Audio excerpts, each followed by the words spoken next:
નવ તારામૈત્રક 1915ના જાન્યુઆરી માસની 9મી તારીખે ગાંધીજી સદાને માટે દક્ષિણ આફ્રિકા છોડી હિંદમાં કાયમી વસવાટ કરવા સારું મુંબઈ બંદરે ઉતર્યા. એમના પહેલા એમની કીર્તિ ભારતની ભૂમિ પર પહોંચી ગઈ હતી. તેમણે દક્ષિણ આફ્રિકામાં વસતા ભારતીયોના પ્રશ્નને લઈને એક એવી અહિંસક લડાઈ ઉપાડી હતી અને તેમાં એટલી સફળતા મેળવી હતી કે દુનિયાના અનેક વિચારકોનું ધ્યાન સામાજિક અને રાજનૈતિક પરિવર્તનના નવા સાધન સત્યાગ્રહ તરફ ખેંચાયું હતું. ભારતની રાષ્ટ્રીય મહાસભાએ આ અગાઉ જ આ ચળવળને ટેકો આપતો ઠરાવ કર્યો હતો. રાષ્ટ્રના નેતાઓમાં ગાંધીજીના આ અભિનવ પ્રયોગ વિશે સૌથી ઊંડો રસ જગાવ્યો હતો ભારતસેવક ગોપાળ કૃષ્ણ ગોખલેએ. પોતે એક વખત દક્ષિણ આફ્રિકાની મુલાકાત લઈ ચૂક્યા હતા અને હિંદીઓના પ્રશ્નો વિશે અંગ્રેજ સત્તાધારીઓનું ધ્યાન આકર્ષિત કરી ચૂક્યા હતા. સત્યાગ્રહની એ અપૂર્વ લડતના આગેવાન ગાંધીજી ગોખલેજી પરત્વે અસાધારણ આદર અને માન ધરાવતા તેમ જ ગોખલેજીએ પણ ગાંધીજીના હીરને પારખી લીધું હતું. દક્ષિણ આફ્રિકાથી પાછા ફર્યા પછી વિદ્યાર્થીઓની એક સભામાં ગાંધીજી વિશે બોલતા તેમણે કહ્યું હતું, આ માણસ સાધારણ માટીમાંથી મરદ પેદા કરી શકે એવો છે. એ વાક્ય તરુણ મહાદેવના વાંચવામાં આવ્યું ત્યારથી જ તેઓ આવી શક્તિવાળા માણસ વિશે વધુ જાણવાનો નિશ્ચય કરી ચૂક્યા હતા. 22 મે 1915ને દિને ગાંધીજીએ અમદાવાદમાં શહેરને સામે કાંઠે કોચરબ ગામમાં બેરિસ્ટર જીવનલાલના ભાડાના બંગલામાં આશ્રમની સ્થાપના કરી હતી.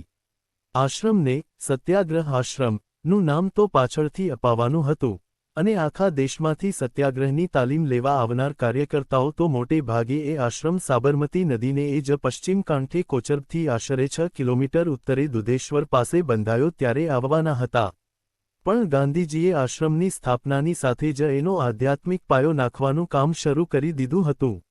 આશ્રમના ઉદ્દેશ અને એની નિયમાવલી સમજાવતી એક પત્રિકા કાઢીને તેમણે દેશભરમાં પ્રસારિત કરી હતી. એને અંગે અનેક સજ્જનો તેમ જ વિદ્વજ્જનોના અભિપ્રાય આમંત્ર્યા હતા. આ નિયમાવલી આશ્રમવાસીઓના ચારિત્ર્ય ઘડતરના પાયારૂપ હતી અને અત્યાર સુધી સત્ય, અહિંસા, અપરિગ્રહ, અસ્તેય વગેરે જે વ્યક્તિગત ગુણો ગણાતા હતા તેને ક્રાંતિકારી સામાજિક મૂલ્યોનું સ્થાન આપનારી હતી. વળી આ નિયમો, જેને પાછળથી તેમણે વ્રતો કહ્યા, તે કાળી કુંડીમાં ગોળ ભાંગવા સારું કે વાતને ખાનગી રાખવા સારું નહોતા. તેથી ગાંધીજીએ એને વિશે વ્યાપક ચર્ચા થાય એમ ઈચ્છ્યું હતું. એ જ હેતુથી તેમણે એ પત્રિકાની થોડી નકલો અમદાવાદની ગુજરાત ક્લબને પણ મોકલાવી હતી. ગુજરાત ક્લબ તે કાળે અમદાવાદ શહેરનું એક સાંસ્કૃતિક કેન્દ્ર ગણાતું. અમદાવાદમાં વકીલાત કરતા હતા ત્યારે મહાદેવભાઈ હિમાભાઈ ઇન્સ્ટિટ્યૂટના સભ્ય બન્યા હતા પણ નરહરિભાઈ ગુજરાત ક્લબના સભ્ય હતા. અમદાવાદના ઘણા વકીલો એ ક્લબના સભ્ય બનતા. ક્લબના ટેબલ પરથી નરહરિભાઈએ આ નિયમાવલીની એક નકલ લીધી હતી અને ઘેર જઈને તેમણે અને મહાદેવભાઈએ સાથે મળીને વાંચી હતી. ગાંધીજીની વિનંતીને માન આપીને આ બંને વકીલમિત્રોએ આ નિયમો અંગે પોતાના પ્રતિભાવો મોકલવાનું ઠરાવ્યું હતું અને પહેલાં બંનેએ જુદી જુદી નોંધ કરી. ત્યાર પછી બંને નોંધોને મેળવીને તેમણે એક પત્ર તૈયાર કર્યો હતો અને બંનેની સંયુક્ત સહીથી તે ગાંધીજીને મોકલ્યો હતો. તે અંગે નરહરિભાઈ કહે છે, પત્રનો લેખી જવાબ આપવાની તસદી ન લેતા યોગ્ય લાગે તો અમને રૂબરૂ બોલાવવાની વિનંતી અમે કરી હતી. એ કાગળની નકલ તો અત્યારે મારી પાસે નથી, પણ ફરજિયાત બ્રહ્મચર્યમાંથી અનેક દોષો પેદા થવા સંભવ છે તથા હાથોદ્યોગનો જ આગ્રહ રાખવાથી દેશની આર્થિક પ્રગતિ રોકાઈ જવાનો ભય છે. એવી ટીકાઓ લખી અમારું પુસ્તક પાંડિત્ય અમે ઠાલવ્યું હતું. 5 દિવસ જવાબ ન આવ્યો એટલે અમે માન્યું કે ગાંધીજીને અમારો કાગળ મહત્વનો નહીં લાગ્યો હોય. એ અરસામાં અમદાવાદમાં પ્રેમાભાઈ હોલમાં એક જાહેર સભામાં બાપુજી ભાષણ કરવા આવેલા દશાંશેક ત્યાંથી બાપુજી આશ્રમમાં પાછા જતા હતા તેમની પાછળ પાછળ અમે ગયા. તેમની તેજ ચાલ એટલે લગભગ દોડીને અમે તેમને એલિસબ્રિજ ઉપર પકડી પાડ્યા અને અમારા કાગળની વાત કરી. તેમણે કહ્યું કે, હા, 2 જણની સહીવાળો એક કાગળ આવ્યો છે ખરો, એ 2 તમે જ કે? હું તમને બોલાવવાનો જ હતો. બીજા પ્રાંતોમાંથી તો ઘણા અને સારા સારા કાગળો આવ્યા છે. સર ગુરુદાસ બેનર્જીનો કાગળ તો ઘણો સારો છે. ગુજરાતમાંથી તો થોડા જ કાગળો આવ્યા છે. તેમાં તમારો મને ઠીક લાગ્યો છે. તમને હું જરૂર વખત આપીશ. અત્યારે જ જો તમને વખત હોય તો ચાલો મારી સાથે આશ્રમમાં, આપણે વાતો કરીશું. અમે તો રાજી થઈને તેમની સાથે ચાલવા માંડ્યું. બાપુજીએ અમને પૂછ્યું, શું કરો છો? વકીલાત. અમે જવાબ આપ્યો. એટલે પૂછ્યું, તમારી પાસે છેલ્લી ઇન્ડિયન એયરબુક છે? મારે તેમાંથી થોડું જોઈ લેવું છે. મેં કહ્યું, મારી પાસે ગયા વરસની છે, પરંતુ આપને છેલ્લી મેળવીને મોકલી આપીશ. એટલે કહે, એવા કેવા વકીલ છો? હું જ્યારે હજામત કરતો હતો ત્યારે બધો સાજ છેલ્લામાં છેલ્લી ઢબનો રાખતો. આશ્રમમાં પહોંચ્યા પછી અમારો કાગળ કાઢ્યો. તેમાંથી વાંચતા ગયા અને વિવેચન કરતા ગયા. લગભગ 1.5 કલાક સુધી પોતાના આદર્શો અને વિચારસરણી સમજાવી. અમે વચ્ચે ક્યાંક ક્યાંક દલીલ કરતા, પણ અમારે વિશેષે તો સાંભળવાનું જ હતું. આ 1.5 કલાકની વાગ્ધારાની અમારા બંનેના ચિત્ત ઉપર ઊંડી છાપ પડી. લગભગ 10 વાગ્યાના સુમારે અમે આશ્રમમાંથી નીકળ્યા. મેઘલી રાત હતી. ઝરમર છાંટા પડતા હતા. અમે બંને એકબીજા સાથે કશું બોલ્યા વગર ચાલતા હતા. જોકે અમારા બંનેના દિલમાં વિચાર તો એક જ ચાલી રહ્યો હતો. એલિસબ્રિજ પર આવતા મહાદેવ બોલ્યા, નરહરી, મને તો આ પુરુષને ચરણે બેસી જવાનું મન થાય છે. મેં જવાબ આપ્યો, એમ કરી શકીએ તો આપણા ધનભાગ્ય, પણ અત્યારે તો કશો નિર્ણય થઈ શકતો નથી. પાછા અમે શાંત થઈ ગયા અને કશું બોલ્યા વિના જ પોતપોતાને ઘેર પહોંચ્યા. આ અમારી પહેલી દીક્ષા, આશ્રમમાં જોડાવાના સંકલ્પનો પ્રથમ ઉદય. 2 સને 1916માં લોર્ડ મોર્લેના ઓનનો અનુવાદ મહાદેવે લગભગ પૂરો કરી નાખ્યો હતો.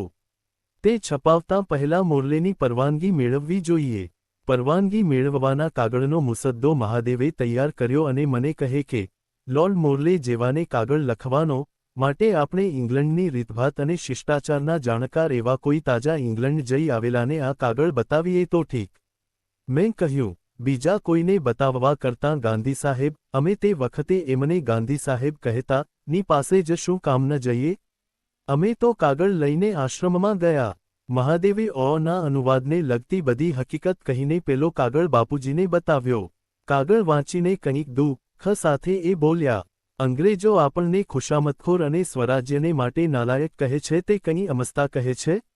આવા કાગળમાં તમે મોર્લેની વિદ્વત્તાના અને તત્વવેત્તાપણાના આટલા ગુણગાન કરો એ અપ્રસ્તુત છે. વળી એમને કાગળ લખતા તમારી કલમ અને હાથ ધ્રુજે શું કરવા? તમારે તો એક કામકાજી બિઝનેસ કાગળ લખવાનો છે. તેમાં ફાર્બસ સભાએ આ કામ માટે તમારી કેવી રીતે પસંદગી કરી એ ટૂંકમાં આવે અને તમે બહુ કાળજીપૂર્વક અનુવાદ કર્યો છે તે આવે. આવો કાગળ તો 12-15 લીટીનો હોય. તેથી લાંબો કાગળ લખો તો લોર્ડ મોર્લે તે વાંચે પણ નહીં. તમારે જોઈતો હોય તો હું કાગળ લખાવું લખો. તે દિવસે ગુજરાતી ભાષા અને સાહિત્યને લગતા વિષયો પર અમારે ઠીક વાતો થઈ. આ વાતોમાં કોઈ વાર જુસ્સામાં આવી જઈ મહાદેવ ઠીક અંગ્રેજી શબ્દો અને વાક્યો પણ બોલી જતા. બધું સાંભળી લીધા પછી કંઈક ઉપહાસયુક્ત સ્મિત કરતાં બાપુજીએ મહાદેવને કહ્યું, તમારી માં આગળ આવું બધું બોલો તો માં જાણે કે દીકરો બહુ ભણ્યો છે પણ બિચારી કશું સમજે નહીં. ત્યાર પછી આપણા ભણેલા લોકો ગુજરાતી ભાષા પ્રત્યે બેદરકાર રહી કેટલા અપરાધી બન્યા છે તેના પર વિવેચન ચાલ્યું. ગુજરાતી ભાષાની ઉપાસના કરવાની આ બીજી દીક્ષા અમને મળી. 3 આમ પહેલી મુલાકાતે જ બંને તરુણ મિત્રો ખૂબ પ્રભાવિત થયા હતા. નરહરિભાઈ શ્રી મોહનલાલ પંડ્યા અને મહાદેવભાઈ શ્રી દયાળજીભાઈ દેસાઈ વિશે પહેલેથી આદર ધરાવતા હતા. શ્રી પંડ્યાજી ખેડા જિલ્લાના અને દયાળજીભાઈ સુરત જિલ્લાના કાર્યકર્તા હતા. બંને એક રીતે જોતા ગાંધી ઘેલા જ હતા. એ બંનેએ આ તરુણોને ગાંધીજી ભણી જવાને ઘણું પ્રોત્સાહન આપ્યું. 1915ના છેલ્લા અઠવાડિયામાં રાષ્ટ્રીય મહાસભાની બેઠક મુંબઈમાં થઈ. એમાં હાજરી આપવા મહાદેવભાઈ ખાસ અમદાવાદથી મુંબઈ ગયા. આ અધિવેશનમાં ગાંધીજીએ પણ હાજરી આપી હતી. બીજે દિવસે ગાંધીજી દક્ષિણ ગુજરાતના કેટલાક ગામોમાં જવાના હતા. મહાદેવભાઈ તે દિવસે રાત્રે નીકળીને અમલસાડ પહોંચ્યા. તે દિવસે મહાદેવભાઈની 25મી વર્ષગાંઠ હતી. ગાંધીજી તે દિવસે અમલસાડ ઉતરી એમના દક્ષિણ આફ્રિકાના સાથી શ્રી પ્રાગજીભાઈ દેસાઈને ત્યાં સાલે જ ગયા અને ત્યાંથી પાછા ફરી અમલસાડ થઈ સુરત ગયા. મહાદેવભાઈએ પોતાની 25મી વર્ષગાંઠ આખો દિવસ ગાંધીજીની સાથે ફરીને કાઢી. આ બાજુ નરહરિભાઈને પણ ગાંધીજીની મોહિની લાગી હતી. ગાંધીજી જ્યારે અમદાવાદમાં હોય ત્યારે પંડ્યાજી અચૂક આશ્રમમાં જતા. તેમની જોડે ઘણી વાર નરહરિભાઈ પણ જતા. આશ્રમમાં મળવા આવનારાઓને જરૂર પડે સત્યાગ્રહ કરી જેલમાં જવાની તૈયારી અંગે પૂછતા. પંડ્યાજી અને નરહરિભાઈ બંનેએ જેલ જવાની તૈયારી બતાવેલી. આશ્રમમાં થતી વાતોના અહેવાલો લાંબા પત્રો દ્વારા નરહરિભાઈ પોતાના મિત્ર મહાદેવને મુંબઈ મોકલતા. ને મુંબઈમાં મહાદેવભાઈ પોતાની મિત્રમંડળી સાથે બેસી એ અહેવાલો રસપૂર્વક વાંચતા. ગાંધીજીના દૃઢ વલણને જોઈ એમણે આપેલી મુદત પહેલાં જ ગિરમિટ પ્રથા નાબૂદ કરવાનું જાહેર થયું હતું. આ જ અરસામાં ચંપારણમાં જેલમાં જવાની શક્યતા ઊભી થયેલી ત્યારે ગાંધીજીએ અનેક મિત્રોને પત્રો લખીને કામકાજની ફાળવણી કરેલી. આશ્રમના વ્યવસ્થાપક પોતાના ભત્રીજા શ્રી મગનલાલ ગાંધી ઉપરના પત્રોમાં તેમણે નરહરિભાઈનો ઉલ્લેખ કરીને કહેલું કે એમને આશ્રમ જેવા જ ગણશો, તેના ઉપર મારી આંખ ઠરી છે. અમદાવાદનું કાંઈ પણ કામ એને સોંપવામાં સંકોચ ન રાખશો. આ પત્ર મગનલાલ ગાંધીએ નરહરિભાઈને બતાવ્યો તેથી તેમના હરખનો પાર ન રહ્યો. ઉનાળાની રજાઓમાં નરહરિભાઈએ આશ્રમમાં જવા વિચાર કરેલો. તે અરસામાં આશ્રમમાં રાષ્ટ્રીય શાળા ખોલવાની વિચારણા ચાલતી હતી. એના પાઠ્યક્રમો વગેરે વિચારવામાં ગુજરાત કોલેજના પ્રાધ્યાપક શ્રી સાંકળચંદ શાહ તથા કાકાસાહેબ કાલેલકર સાથે નરહરિ પણ ભળતા. બોધિ જયંતી એટલે કે 7મી મે 1917ને દિવસે શાળા શરૂ થવાની હતી. નરહરિભાઈએ કહ્યું કે ગાંધીજીની સંમતિ હોય તો પોતે પણ એ શાળામાં શિક્ષક તરીકે જોડાવા તૈયાર હતા. મગનલાલભાઈએ એમને બાંયધરી આપી કે ગાંધીજીની સંમતિ છે જ એમ માનીને ચાલી શકો છો. પોતાના કોઈ સગાવહાલા કે સ્નેહી સંબંધીને પૂછ્યા વિના જ નરહરિભાઈએ આશ્રમમાં જોડાવાનો નિર્ણય કરી નાખ્યો. એમને ખાતરી હતી કે એ લોકો કાંઈ સંમતિ આપે એમ નહોતા. પિતા તો નાનપણમાં જ ગુજરી ગયેલા, માતાની આજ્ઞા ઉથાપીને અવાય એમ હતું નહીં. પરંતુ માના મરણ પછી એમણે તરત આ નિર્ણય લઈ લીધો. વડીલોને ખોટું લાગ્યું કે અમારી સલાહ પણ ન લીધી. કુટુંબીજનોને વકીલ તરીકેની દીખતી પ્રેક્ટિસ છોડીને એક આશાસ્પદ સભ્ય આશ્રમમાં જોડાતા હતા તેનો વસવસો હતો. એક સ્નેહી સબ જજે તો પોતાની પાસે નરહરિભાઈને બોલાવીને થોડો ઠપકો પણ આપ્યો. વકીલ મંડળીમાંથી માત્ર એક આગેવાન એવા દાદાસાહેબ ગણેશ વાસુદેવ માવળંકરે ઠેઠ આશ્રમમાં આવીને નરહરિભાઈને અભિનંદન આપ્યા. અને મહાદેવ તો હરખઘેલા થઈને મુંબઈથી અમદાવાદ સુધી નરહરિને અભિનંદવા આવી પહોંચ્યા. પોતાના દિલમાં ગડમથલ ચાલતી હતી તે વખતે નરહરિએ પોતાના નિશ્ચયાત્મક પગલાં વડે મહાદેવને ભારે ટેકો પૂરો પાડ્યો હતો. મહાદેવ એકથી વધારે વાર આશ્રમનો આંટો મારી ગયા અને આશ્રમનું આદર્શરૂપ વર્તનવાળું સાચકલું જીવન જોઈને અભિભૂત થતા રહ્યા. એકવાર મહાદેવ આશ્રમ આવ્યા ત્યારે નરહરિ વગેરે રાષ્ટ્રીય શાળાના શિક્ષકો કાનિક વિમાસણમાં હતા. સત્યાગ્રહનું સ્વરૂપ સમજાવનારી એક નાની સરખી પત્રિકા ગાંધીજીએ લખેલી. તે તેમણે રાષ્ટ્રીય શાળાના શિક્ષકોને એનું અંગ્રેજી ભાષાંતર કરવા આપી. ગાંધીજીની કડક કસોટીમાંથી પસાર થવાય એવું અંગ્રેજી શી રીતે લખાશે એની ચિંતામાં નરહરિભાઈ, કાકાસાહેબ વગેરે હતા. એટલામાં મહાદેવ આવી પહોંચ્યા. એટલે નરહરિએ રાહત અનુભવી. એમની અનુવાદકળા નરહરિથી અજાણી નહોતી. મહાદેવે આત્મવિશ્વાસપૂર્વક પત્રિકાનું ભાષાંતર કરીને ગાંધીજીને તપાસવા આપ્યું. ગાંધીજી જ્યારે અંગ્રેજીની દૃષ્ટિએ તપાસતા હતા ત્યારે રાષ્ટ્રીય શાળાની શિક્ષકમંડળી આસપાસ વીંટળાઈને અનુવાદની ખૂબીઓ અને ખામીઓ અંગે પાઠ લઈ રહી હતી.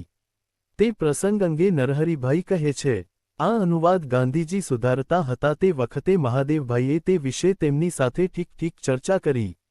મહાદેવભાઈના આ અનુવાદે અને સુધારવા દરમિયાન તેમની ચર્ચાએ બાપુજીના હૃદયમાં મહાદેવભાઈને વિશેષ સ્થાન અપાવ્યું. 4. એક તરફ મહાદેવના હૃદયમાં મંથન ચાલતું હતું, તો બીજી તરફ ગાંધીજીને પોતાના કામ સારું જેવો જોઈતો હતો તેવો માણસ મહાદેવના રૂપમાં મળતો હોય એમ લાગ્યું. પરસ્પર ઓળખાણ તો થઈ ચૂકી હતી. પ્રથમ દૃષ્ટિએ પરસ્પર પ્રેમ પણ બંધાઈ ચૂક્યો હતો, પરંતુ હજુ એનો એકરાર નહોતો થયો. સપ્ટેમ્બરમાં એની તક પણ આવી પહોંચી. મહાદેવભાઈએ મુંબઈથી નરહરિભાઈને નામે રજી સપ્ટેમ્બર 1917ના રોજ લખેલો પત્ર નીચે આંખોને આંખો આપીએ છીએ. કારણ મહાદેવ તથા ગાંધીજી બંનેના હૃદયના ભાવો તથા બંનેની શૈલીઓ સમજવામાં તે ખૂબ ઉપયોગી થાય એવો પત્ર છે. મહાદેવના જીવનનો એક નવો અધ્યાય, નવો કાંડ, નવો સર્ગ ઉઘડી રહ્યો હતો. એમને જીવનકાર્ય સાંપડી રહ્યું હતું. ભાઈ નરહરિ, આ પત્ર તદ્દન ખાનગી લખું છું. એમાંની વાત તમારા સિવાય બીજું કોઈ ન જાણે એવું તમને અગાઉથી કહીને જ આ પત્ર તમને લખું છું. મારી નિયમિત હાજરી ગાંધીજીને મુકામે થતી હતી એ તમોને મેં કહ્યું છે. 31મી ઓગસ્ટને દિને સવારે બાપુજીએ કેટલાંક વચનોથી મને પ્રેમ, આશ્ચર્ય અને આનંદમાં ગરક કર્યો. તે દિવસની ટૂંકી પણ પત્ર ઉપર ન મૂકાય એવી વાતચીત પત્ર ઉપર મૂકવાનો પ્રયત્ન કરું છું. તમોને દરરોજ હાજરી ભરવાનું કહું છું તેનું કારણ છે, તમારે તો મારી પાસે આવી રહેવાનું છે. આ છેલ્લા 3 દિવસોમાં તમારું ઝવેર મેં જોઈ લીધું છે. આ 2 વર્ષ થયા, હું જેવા જુવાનની શોધમાં ફરતો હતો તે મને મળી રહ્યો છે. તમે માનશો, જેને મારું કામકાજ કોઈ દહાડો સોંપી દઈ હું નિરાંતે બેસું, જેને હું સુખે લટકી પડી શકું એવો માણસ મારે જોઈતો હતો. અને તે તમે મને મળી ગયા છો. હોમરૂલ લીગ, જમનાદાસ વગેરે બધું મૂકી દઈને મારી પાસે જ આવવાની તમારે તૈયારી કરવાની છે. આ જિંદગીમાં આવા શબ્દો બહુ ઓછા જણોને મેં કહ્યા છે. માત્ર 3 જણને, પોલાક, મિસ શ્લેષિન અને ભાઈ મગનલાલ. આજે તમને તે શબ્દો કહેવા પડે છે. અને આનંદથી કહું છું, કારણ તમારામાં 3 ગુણો હું ખાસ જોઈ શક્યો છું: પ્રામાણિકતા, વફાદારી અને સાથે હોશિયારી. મગનલાલને મેં એક દિવસ ઉપાડી લીધો ત્યારે બહારથી જોઈએ તો મગનલાલમાં કાંઈ ન હતું, પણ આજે તો તમે મગનલાલને જોઈને ચકિત થાઓ છો ને? એ કાંઈ શીખેલો ન હતો. મેં પ્રેસને માટે પહેલાં એને તૈયાર કર્યો. પહેલાં ગુજરાતી બીબા ગોઠવતા શીખ્યો, પછી અંગ્રેજી, પછી હિન્દી, તામિલ વગેરે સઘળા બીબા હોશિયારીથી ગોઠવતા શીખી ગયો. અને એ બધું એણે એટલા ઓછા વખતમાં આટોપ્યું કે હું જોઈ રહું. ત્યાર પછી તો એણે કંઈ કામ કરી બતાવ્યા છે.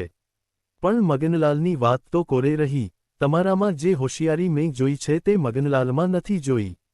તમારા ગુણોને લીધે તમે મને અનેક કામોમાં ઉપયોગી થઈ પડશો એવી મારી ખાતરી છે.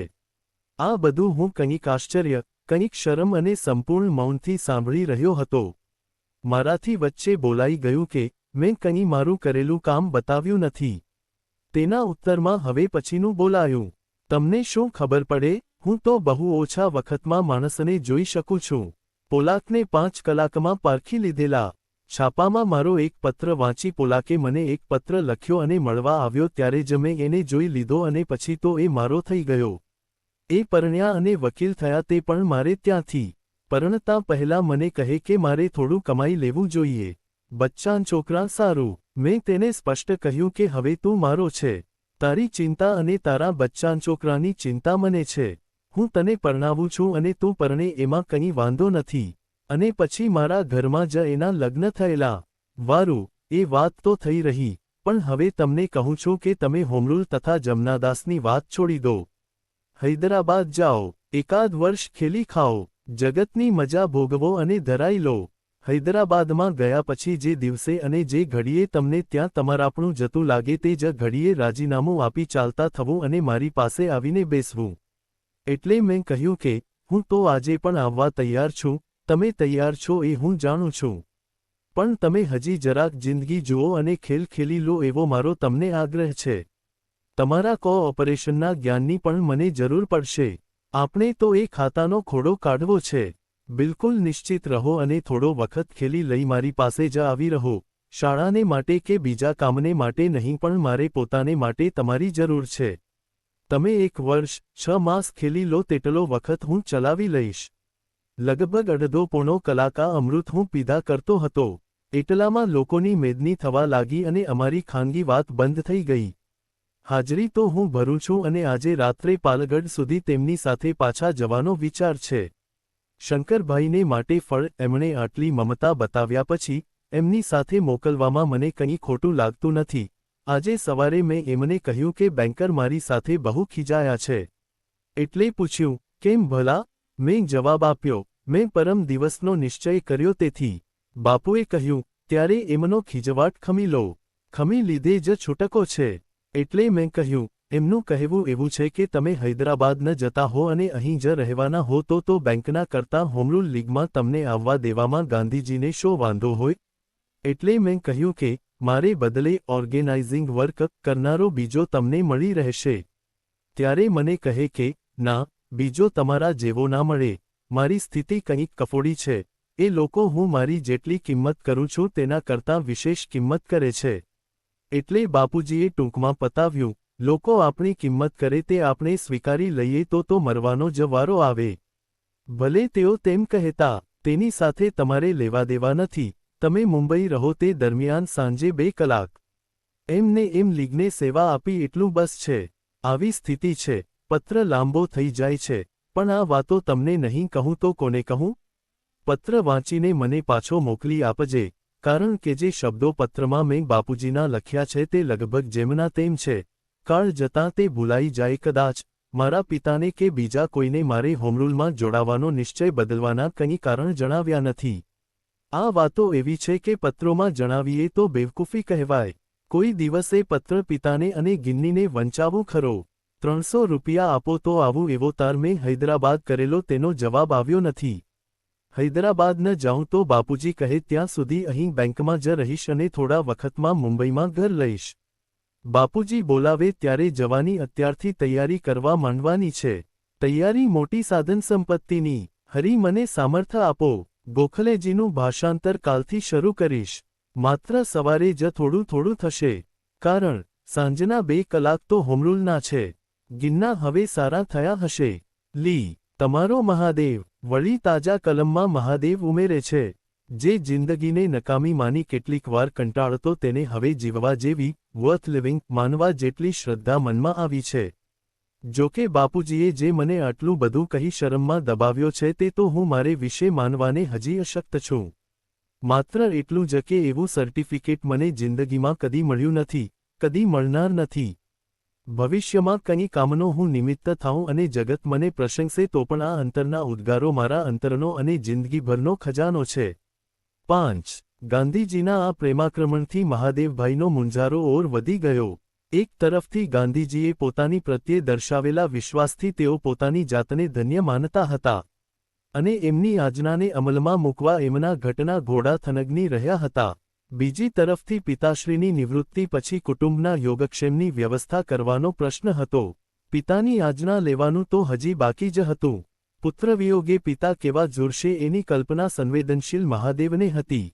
પત્નીની સાથે વાતચીત થઈ નહોતી, પણ પત્ની પછી સૌથી વધુ નિકટ એવા મિત્ર નરહરીને ગાંધીજીના આશ્રમમાં પહોંચી ગયેલા જોઈને મહાદેવનું હૈયું ઝાલ્યું નહોતું રહેતું. તેથી તેમણે સપ્ટેમ્બરના આરંભમાં થયેલા ગાંધીજી સાથેના સંવાદ પછી અનેક મિત્રોને એ સંવાદનો સાર સંભળાવી એમની સલાહ લીધી. જુદા જુદા અભિપ્રાયોમાં ઓરિએન્ટલ ટ્રાન્સલેટરની કામગીરીના કાળના તેમના ઉપરી એવા વડીલ મિત્ર શ્રી સંજાણાની સલાહ તેમને સ્પર્શી ગઈ. તેમણે મહાદેવને પૈસાનો વિચાર ન કરતા તેમના અંતરાત્મા અને આદર્શને અનુરૂપ નિર્ણય કરવાની સલાહ આપી.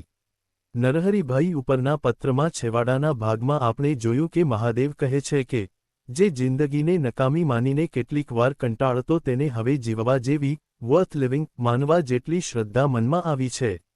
જિંદગીને નકામી માનવા જેવી નિરાશા મહાદેવમાં કેમ આવી હશે તેનો થોડો વિચાર આપણે આગળ ઉપર કરી ગયા છીએ. અહીં એને ફરી જોઈ જઈએ. વકીલાતમાં મહાદેવભાઈને દેખીતી રીતે નિષ્ફળતા સાંપડી હતી. કદાચ મનમાં ને મનમાં એ સરખામણી પણ થઈ હશે કે મિત્ર નરહરિભાઈને એક પછી એક કેસ મળતા ગયા હતા, જ્યારે પોતાને તો માત્ર એક કેસ કમાણી કરાવનાર મળ્યો હતો અને તે પણ રા. વી. પાઠક જેવા મિત્રની ભલામણથી. સહકારી ખાતામાંથી ભ્રષ્ટાચાર કાઢવાની અને કાર્યક્ષમતા વધારવાની મહાદેવભાઈની હોંશ પણ પૂરી થઈ શકી નહોતી. એમની બેંક ઇન્સ્પેક્ટર તરીકેની જગા જ કમી કરીને એમને ઓફિસમાં બેસીને ચૂપચાપ કામ કરવાનું કહ્યું હતું. થોડી ઘણી નિરાશા કદાચ જેમની પાસેથી કામ શોધતા હતા તેમનામાં બેવડી જવાબદારી જોઈને પણ નીપજી હોય. હોમરૂલ લીગના એક આગેવાનને મહાદેવ સંસ્થાનો મંત્રી થાય તેના કરતાં પોતાનો અંગત મંત્રી બને તેમાં વધુ રસ હતો. અને બીજા આગેવાનને શ્રદ્ધા ગાંધીજીના કાર્યક્રમ વિશે હતી અને કામ સંસ્થાનું કરવું અથવા કરાવવું હતું. પણ જીવન વિશે નિરાશ થવાનું આ બધા કરતાં વધારે મોટું કારણ તો કદાચ મહાદેવભાઈનો સ્વભાવ અને એમની ઉંમર હશે. પાછળથી મહાદેવભાઈને એમના ગુરુ ગાંધીજીએ ગુલાબના ફૂલ જોડે સરખાવેલા. કવયિત્રી સરોજિની દેવી નાયડુએ તેમને ગુલે ગુજરાતનું બિરુદ આપેલું. તે તેમની પુષ્પ જેવી સુકોમળ લાગણીઓ જોઈને જ લાગણી પ્રધાન મહાદેવ પોતાના નામરાશી પૌરાણિક મહાદેવની માફક જેમ આશુતોષ હતા, તેમ સહેજ આંચકો લાગતા નિરાશ થઈ જાય તેવા એ હતા. એને પરિણામે જીવનમાં સાંપડેલી આ ક્ષુલ્લક નિષ્ફળતાઓને લીધે જીવનને જ નકામું માનતા થઈ ગયા હશે. એમની જુવાનીને લીધે લાગણીએ વધુ ઉછાળા માર્યા હશે. રીડા રાજકારણીની માફક મહાદેવભાઈ જાડી ચામડીના નહોતા કે નિષ્ફળતાઓને ઘોળીને પી જાય. એમનો માહ્યલો કવિનો હતો. આશા નિરાશાના દરેક તરંગ સાથે તે હિલોળા ખાતો હતો. 1917નો નવેમ્બર માસ. મહાદેવના જીવનને એક જબરદસ્ત નવો વળાંક આવે છે. 50 વર્ષના અલ્પજીવી આયુષ્યની બરાબર વચ્ચે, એટલે 25 વર્ષે, મહાદેવ એક એવું પગલું ભરે છે કે જ્યાંથી એ પછી કદી પાછું ફરીને જોવાના નથી. જે નિર્ણય એમના મનમાં છેલ્લા 1.5-2 વર્ષથી પરિપક્વ થતો જતો હતો તેને આ માસમાં છેવટનું રૂપ મળે છે. છેવટના નિર્ણયની બાહ્ય વિગતોનો વિચાર કરીએ તે પહેલાં આપણે જરા એ વિચાર કરીએ કે આખરે મહાદેવભાઈને ગાંધીજી આગળ સંપૂર્ણ સમર્પણ કરવાની પ્રેરણા ક્યાંથી મળી? ગાંધીજી સાથે જોડાયા પછી થોડા જ વખતમાં તેમણે એવો વિચાર કર્યો હતો કે મારી મનોકામના તો હનુમાન જેવાને આદર્શ રાખી તેની સ્વાર્પણ સેવા પોતાનામાં ઉતારવી અને કેવળ સેવાભક્તિથી તરી જવું. જીવનનો આવો ઉચ્ચ છતાં પોતાને નામશેષ કરી નાખનાર આદર્શ પાછળ કઈ પ્રેરણા કામ કરતી હશે? આ લેખકના નમ્ર મત મુજબ એ સર્વસ્વ સમર્પણકારી નિર્ણય પાછળ ભક્તિ, વિદ્વત્તા અને સંસ્કારિતાનો ત્રિવેણી સંગમ હતો. મહાદેવને મન વિવેકાનંદ વાંચ્યા પછી પણ આકર્ષણ તો રામકૃષ્ણ પરમહંસનું જ હતું. ગોધરાવાળા પુરુષોત્તમ બાપજીની ભજનમંડળીમાં તેઓ પોતાનું બધું ભણતર વિસારીને તન્મય થઈ જતા. કવિતા પર હાથ અજમાવતા એમની પહેલી પસંદગી ભજનોની હતી. પ્રેમ એ એમની પ્રકૃતિનો સ્થાયી ભાવ હતો. તે પ્રેમ ભક્તિ સ્વરૂપે ફળી ફૂલી ઉઠ્યો. આ ભક્તિમાં એમની તેજસ્વી વિદ્વત્તા ભળી એટલે તેમને કોઈ મંદિરમાં જઈને આરતી, દીપ, પૂજા અર્ઘ્યથી સમાધાન ન થાય. ન એને સમાધાન થાય માત્ર ભજનો ગાવાથી. એમનું દર્શનશાસ્ત્ર અને એમનું વિશાળ વાચન એમને માનવમાં રહેલા હરિ સુધી પહોંચાડતા હતા. અને ગામડે ગામડે ફરીને એમણે લીધેલો અનુભવ તે હરિને પાછામાં પાછા, નીચામાં નીચા, રંકના ઝૂંપડા 6 સુધી લઈ જતો હતો. આ હરિની ભક્તિ સારું પરિવર્તનની આવશ્યકતા હતી એ મહાદેવભાઈ સમજી ગયા હતા. પરંતુ સમાજ પરિવર્તનનો શુદ્ધ સંસ્કારિતા ભરેલો માર્ગ તો તેમને ગાંધીના ચિંધેલા રસ્તામાં જ દેખાયો. ગાંધીના વ્યક્તિત્વ અને એમની કાર્યશૈલીમાં મહાદેવભાઈને એમની ભક્તિ, એમની વિદ્વત્તા અને એમની સંસ્કારિતા ત્રણેયને પોષે એવા તત્વો દેખાયા. બીજી બાજુ ગાંધી જે કાળે આફ્રિકાથી હિંદમાં આવ્યા તે કાળ હિંદ સારું 3 ઐતિહાસિક પ્રવાહોના સંધિકાળ સમો હતો. રાજનૈતિક કાર્યકર્તાઓમાં તે વખતે 2 મુખ્ય વિચારસરણીઓ પ્રવર્તતી હતી. સાધારણ લોકો એ વિચારસરણીઓને નરમ દળ અને ગરમ દળની વિચારધારા તરીકે ઓળખતા. તે ઉપરાંત રામકૃષ્ણ પરમહંસથી માંડીને શ્રી અરવિંદ સુધી એક ત્રીજી, આધ્યાત્મિક, વિચારધારા પણ પ્રવર્તી રહી હતી. ગાંધીજીના રસ્તામાં મહાદેવભાઈને નરમ દળની વિનીત વૃત્તિ, ગરમ દળની તીવ્રતા અને આધ્યાત્મિક પુરુષોની ઉર્ધ્વદૃષ્ટિ ત્રણેયનો સંગમ દેખાયો હશે. આમ, દેશનો કાળપ્રવાહ પણ આ ત્રણેય ગુણોના મેળાપ તરફ જતો પ્રતીત થયો હશે. આ એક અદ્ભુત સંગમ હતો, જ્યાં દેશનો ઇતિહાસ અને મહાદેવભાઈની આંતરિક પ્રવૃત્તિઓ બંને એક બિંદુ પર આવી એકરૂપ બની જતા હતા.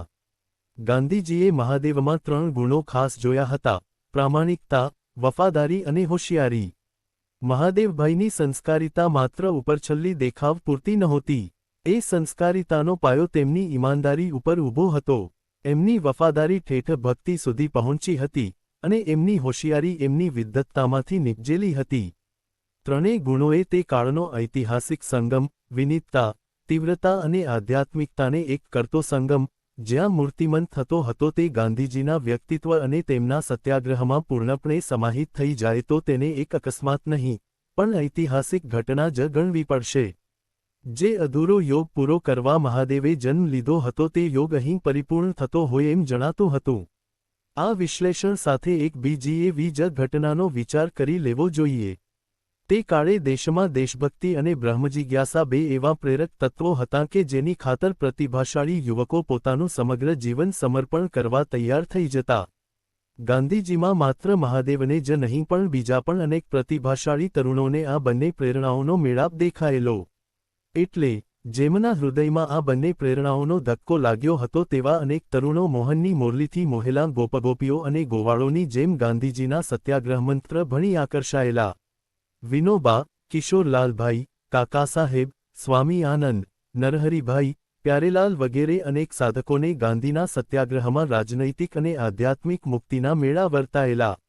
આમ, મહાદેવ અનેક સાધકોના સમાજ પૈકી એક હતા. માત્ર એમની અદ્વિતીયતા હતી એમની ભક્તિમાં જે તેમને સંપૂર્ણ સમર્પણયોગ સુધી લઈ ગઈ હતી.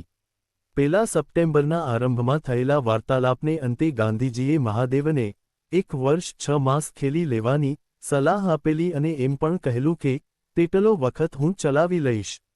પણ ઇતિહાસ પાસે ખેલી લેવા જેટલી નવરાશ નહોતી.